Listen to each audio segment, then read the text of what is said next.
Hey there, welcome to a new video. So today I'm going to review a hair care product. It is the MILKSHAKE Incredible Milk Leave-in Treatment. So I got this in a subscription box by Lucy Makeup Store.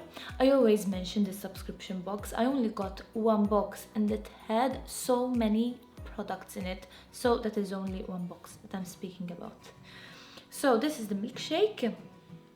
And I really love this. I had never tried any MILKSHAKE products. As you can see, I have used quite a bit of it. So this is how I use it. And this is also my hair care routine. I wash my hair with the Lush shampoo bar. Then I rinse it. I don't use any conditioner in the shower. I just leave it as is, only shampoo it.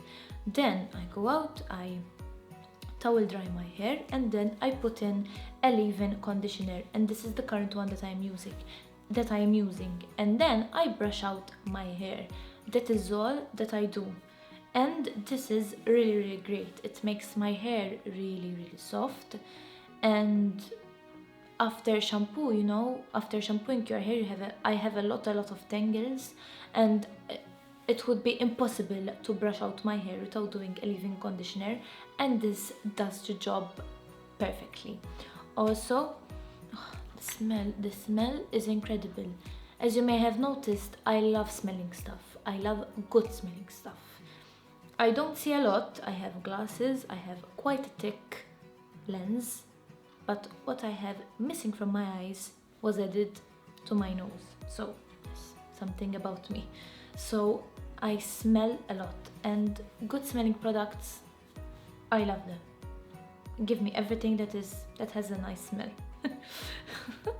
So this is good for all hair types, and also it says that it has organic murmuru. Honestly, I don't know what it is, but anything that is organic is a plus for me. So let me know in the comments down below if you have tried any products from MILKSHAKE and what you think about them. Also recommend me products from MILKSHAKE that I should use and I should try out, and I will definitely do a review for you. So that is all for this video. Thank you for watching. Do not forget to subscribe to this channel and to hit that notification bell, and also to subscribe to my mailing list. I have the link in the description box down below. Until the next one. Bye bye.